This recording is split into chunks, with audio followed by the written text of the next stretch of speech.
Hey, so I want to answer a few questions about the onion sets really quick. These are what they look like. These are what they look like. This is what they look like.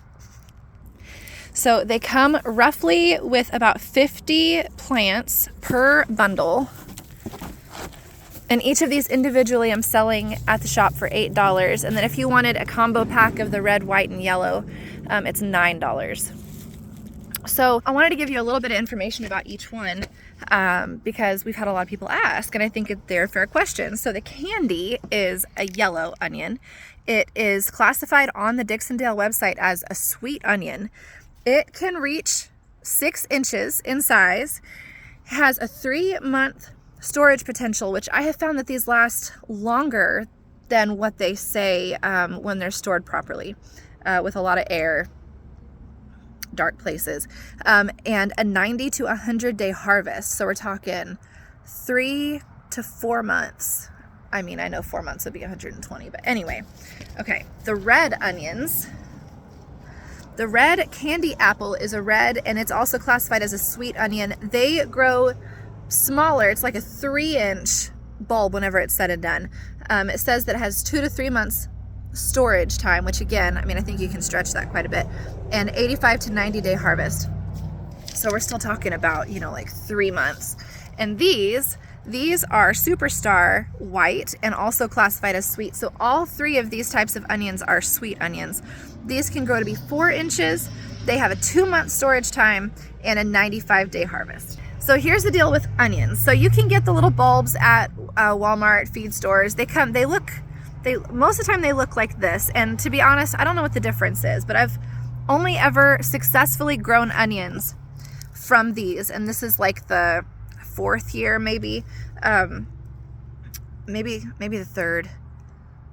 I think it's the 4th. Anyway, these do so good. They look pathetic right now, but 4 months and you've got full onions. So Dixondale, you plug in your zip code and they ship you your onion choice at the proper shipping time, or the best possible shipping time for your zip code, for your grow zone. So now, through about 3 weeks from now is our ideal. Now, it's not like they can't be planted. I have planted late consistently. It's not like they can't be planted late. It just pushes them into your harvesting in the harsher heat of summer. And nobody likes to do that. So I will say this over and over again because I think that this is important to know. The thing that onions need. So, you got your soil. It needs to be relatively loose. You don't want it to be dry. So work in some compost or some leaf mulch or some straw or something into it to where they have good drainage. They don't like wet feet. And you can mulch them right now. But there's going to come a time where they're going to start getting thick stalks. And at that point, you're going to pull all the dirt away from the top of them. And that's going to signal to them to grow a bulb. If you do not do that, if you have tried growing onions in the past and they grow a lot of leaf and not a lot of bulb, my question to you would be, was the top of the bulb exposed? Once the top of the bulb is exposed, it signals to them to shoot bulb instead of shoot leaf. Isn't that something? I tried it last year. I experimented with it. And I had some, not on purpose, okay? It wasn't on purpose. But I did have some that I just didn't get to. I just didn't. Same bed, same water, same dirt, same everything. It was a 18 square foot raised bed. The one side pulled the dirt away. They bulbed out really pretty. The other side, I didn't get to them. They looked like green onions. I kid you not.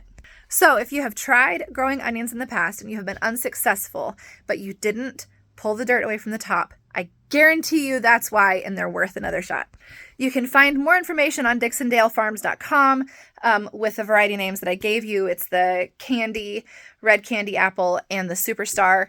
They're all intermediate day varieties. So we're kind of on the line between the short day and the long day. And then there's that intermediate day stretch that we sit right in the middle of. And these are geared perfectly for our location. And the nice thing about onions and really garlic is they're kind of like a leave it and forget it sort of a thing. You stick them in the ground, especially through the spring, you're really not going to want to water them much. I don't know that I ever water my onions on purpose. But come, you know, couple months from now, you're going to notice that you're going to need to be pulling that dirt away. Do that. Don't skip that step. Don't skip it. And then we can talk about harvesting when it's time.